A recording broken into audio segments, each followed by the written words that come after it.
En este día, amadas y amados, nuestro encuentro con la Escritura Sagrada lo tenemos en el Evangelio según Lucas, el capítulo 3, los versos 7 al verso 18. Leemos de la traducción de la Biblia Reina Valera contemporánea. En nombre de Dios Padre, Dios Hijo y Dios Espíritu Santo. Amén. A las multitudes que acudían para ser bautizadas, Juan les decía: generación de víboras, ¿quién les enseñó a huir de la ira venidera? Produzcan frutos dignos de arrepentimiento y no comiencen a decirse: tenemos a Abraham por padre, porque yo les digo que aún de estas piedras Dios puede levantar hijos a Abraham. El hacha ya está lista para derribar de raíz a los árboles, por tanto, todo árbol que no dé buen fruto será cortado y echado al fuego. La gente le preguntaba: ¿qué debemos hacer? Y Juan les respondía: el que tenga 2 túnicas, comparta una con el que no tiene ninguna, y el que tenga comida, haga lo mismo. También unos cobradores de impuestos llegaron para ser bautizados y le preguntaron: Maestro, ¿qué debemos hacer nosotros? Él les dijo: no cobren más de lo que deban cobrar. Unos soldados también le preguntaron: ¿y nosotros qué debemos hacer? Y Juan les respondió: no extorsionen ni calumnien a nadie y confórmense con su salario. Como el pueblo estaba expectante y todos se preguntaban si acaso Juan sería el Cristo, Juan les dijo a todos: a decir verdad, yo los bautizo en agua, pero después de mí viene uno que es más poderoso que yo, y de quien no soy digno de desatar la correa de su calzado. Él los bautizará en Espíritu Santo y fuego. Ya tiene el bieldo en la mano, de modo que limpiará su era, recogerá su trigo en el granero y quemará la paja en un fuego que nunca se apagará. Con exhortaciones como estas y con muchas otras, anunciaba al pueblo las buenas noticias. Palabra de Dios. Hoy estamos comenzando la tercera semana del Adviento, una semana donde la tradición acentúa la alegría. Y mientras el Adviento o llegada del Señor es alegría y paz para algunos, para otros se convierte en tiempo de juicio ante aquel que viene a ajustar cuentas. La narración de hoy nos ha presentado parte de la predicación de Juan el Bautista, Juan el Bautizador. Y oiga, si usted se percató, su mensaje no tiene nada del romanticismo espiritual que puede caracterizar esta época de reflexión prenavideña. Y no vemos allí a un pesebre con un niño, ni pastores, ni magos de Oriente, ni ángeles cantando alabanzas. Por el contrario, escuchamos allí el grito del profeta que se refiere a su audiencia, a sus oyentes, como generación de víboras. Generación o descendencia o hijos o hijas, de todas esas maneras se puede traducir. Generación de víboras. Eso no, como que no suena muy alegre, ¿verdad? Varias preguntas nos pueden surgir al encontrarnos con la predicación de Juan. Entre ellas, ¿por qué es que encontramos que el mensaje del precursor del Mesías es tan rudo, tan tosco? ¿Por qué no mejor lo escuchamos hablar con un lenguaje poético, un lenguaje lleno de palabras lindas, hermosas o refrescantes? O más importante aún, ¿a quién o a quiénes Juan les está llamando de esa manera? Víboras. El contexto del pasaje nos permite ver que Juan se está refiriendo no al pueblo gentil o extranjero o pagano, como le gustaba decirle a algunos. Juan no está hablando a personas ajenas o extrañas. Juan no le está hablando a personas extranjeras, sino que Juan se está refiriendo a la casa de Israel, al pueblo que se consideraba a sí mismo y se jactaba de ser pueblo de Dios. Juan le está hablando al pueblo que había sido llamado para ser luz a los demás naciones. Juan dirigía su mensaje al pueblo que había sido elegido por Dios para mostrar su camino a los demás pueblos. Las Escrituras Sagradas testifican que en tiempos antiguos Dios había hecho una promesa de bendición y bienestar a Abraham. Y a través de largos siglos había estado acompañando a sus descendientes, es decir, el pueblo de Israel, en sus distintas experiencias, las buenas, las malas y las peores. Eso es el testimonio que encontramos en las Escrituras antiguas.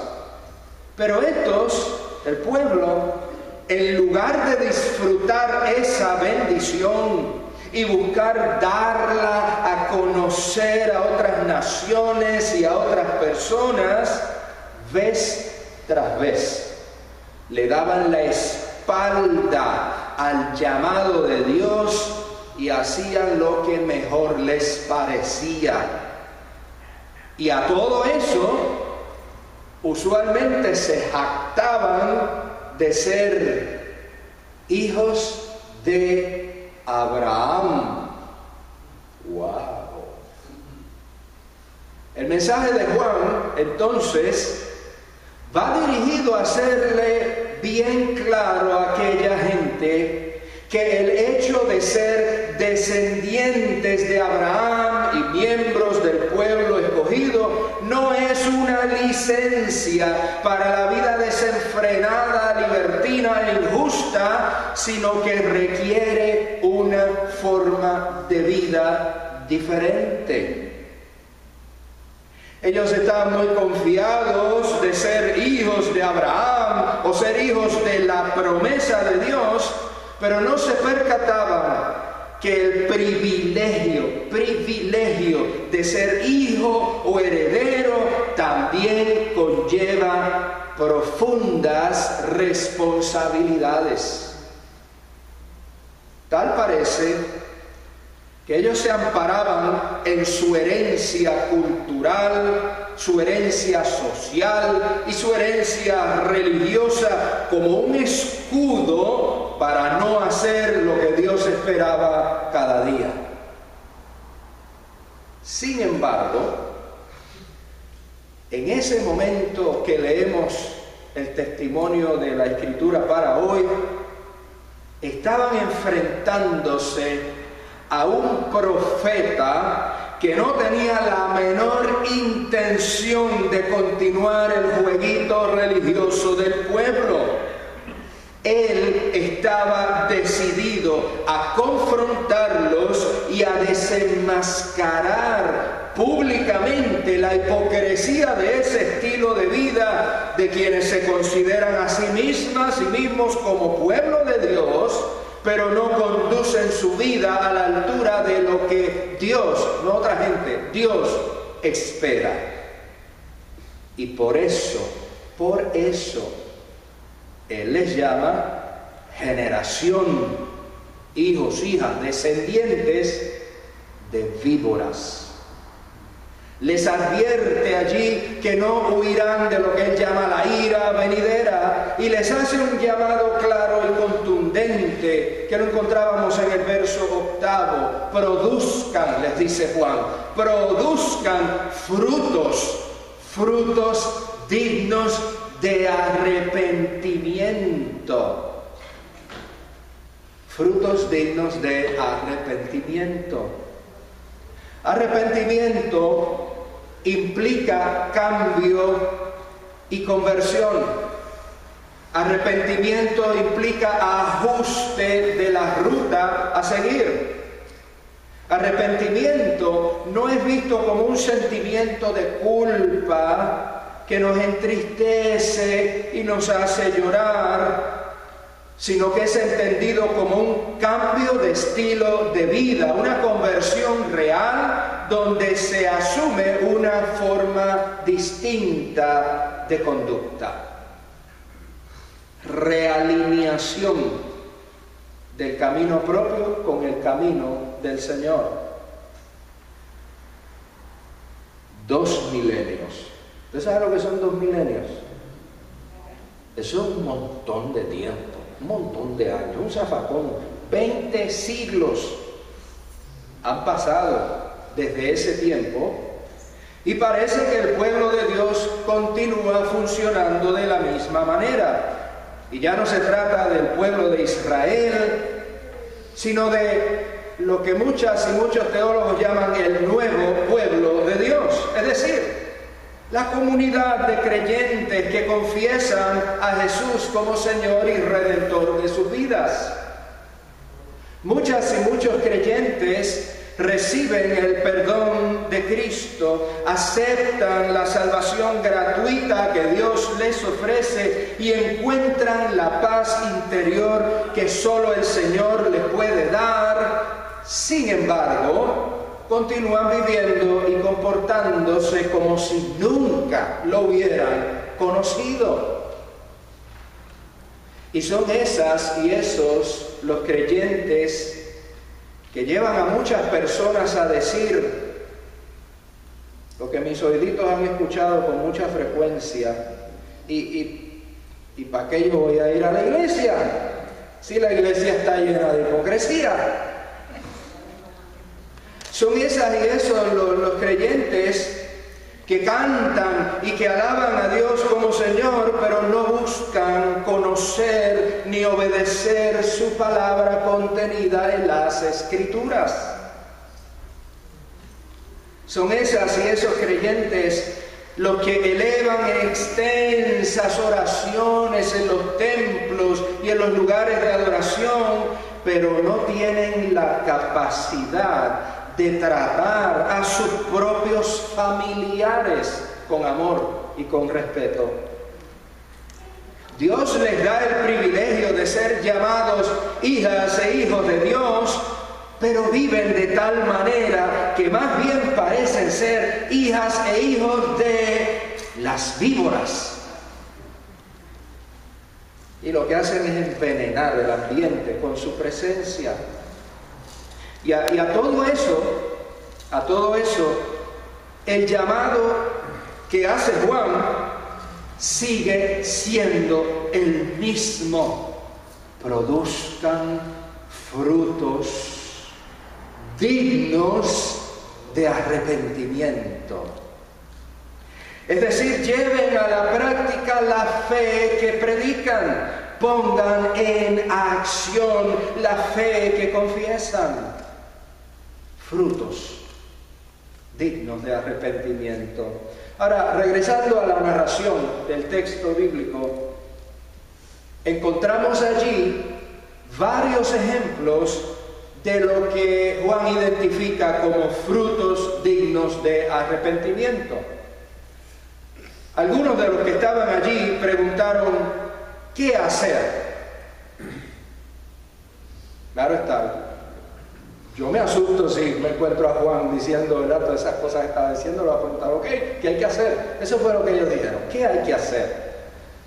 Y él les respondió, bueno, el que tenga 2 túnicas, comparta una con el que no tiene ninguna. Y el que tenga comida, haga lo mismo.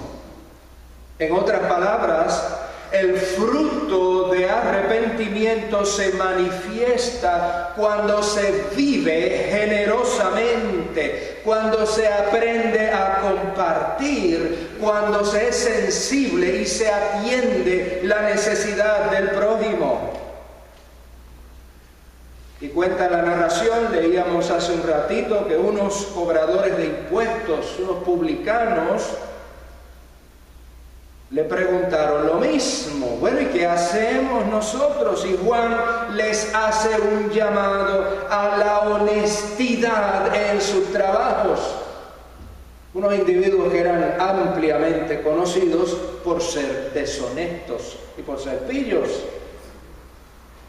Y leíamos también que se acercaron unos soldados con la misma pregunta, y la respuesta de Juan les hizo un llamado a no utilizar indebidamente su cargo, no utilizar el abuso del poder mediante la extorsión y la mentira, algo por lo cual eran muy conocidos los soldados romanos. Y fíjense algo muy interesante y muy importante que se nos pasa de vista, porque cuando leemos estos textos incómodos queremos seguir corriendo a leer lo que venga después para que nos alivie.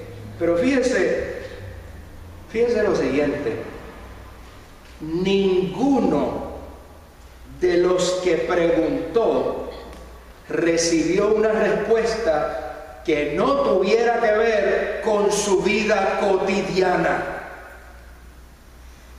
Ninguno recibió una respuesta que no tuviese que ver con su vida del día a día.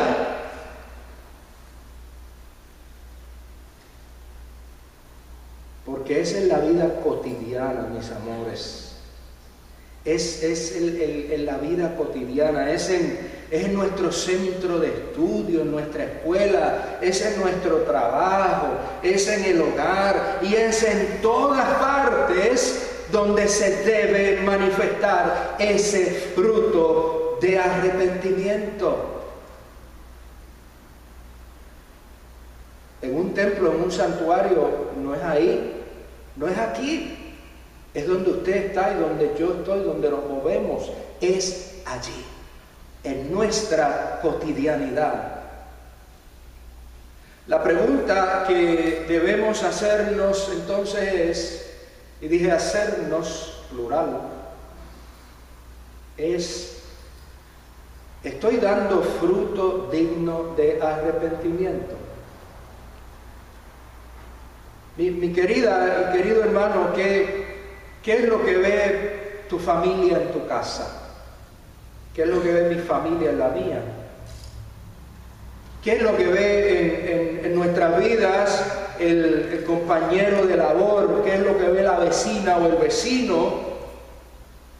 ¿Pueden identificar en nosotros al pueblo de Dios, a los verdaderos descendientes de Abraham, hijos de la promesa y todo eso? ¿O acaso verán en nosotras y nosotros a la generación de víboras? ven y reconocen en nosotros y nosotras el fruto dulce y agradable del arrepentimiento, o lo que reciben de nosotros, particularmente de nuestras lenguas, es veneno. Esas son las preguntas que usted y yo nos debemos hacer.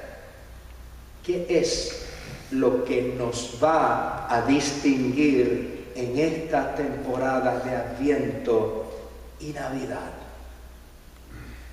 ¿Saben qué, mis amores?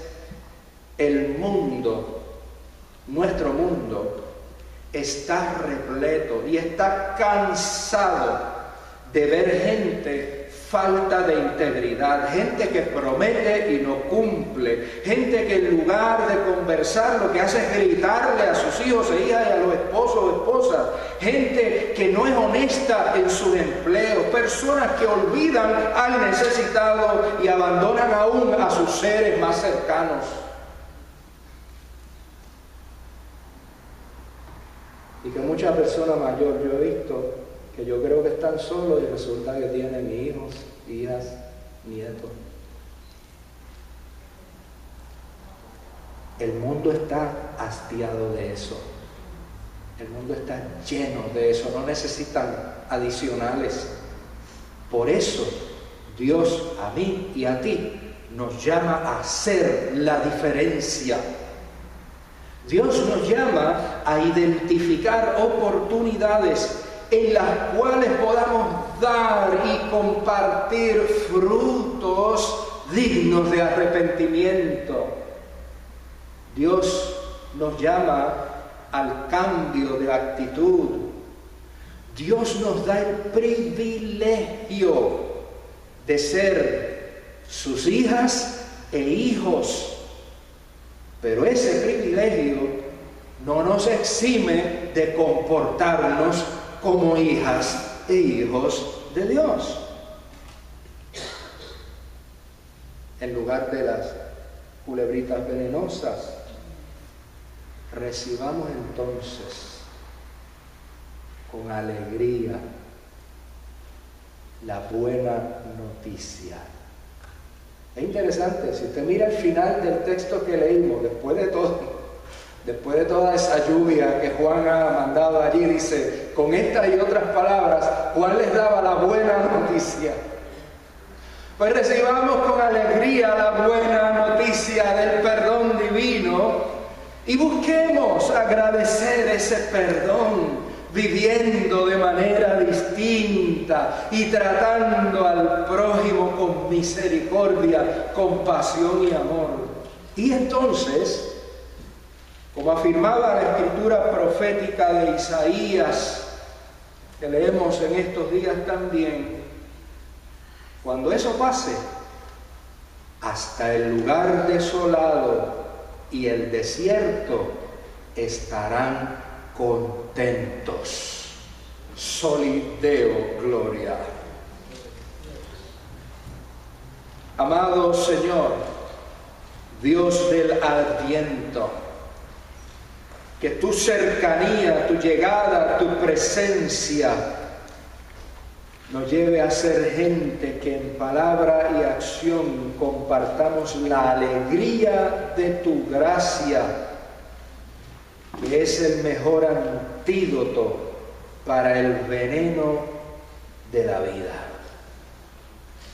Concédenos, Señor, alinearnos con tu camino, especialmente este tiempo de Adviento, donde afirmamos una y otra vez preparar el camino del Señor, que nuestra vida como camino se prepare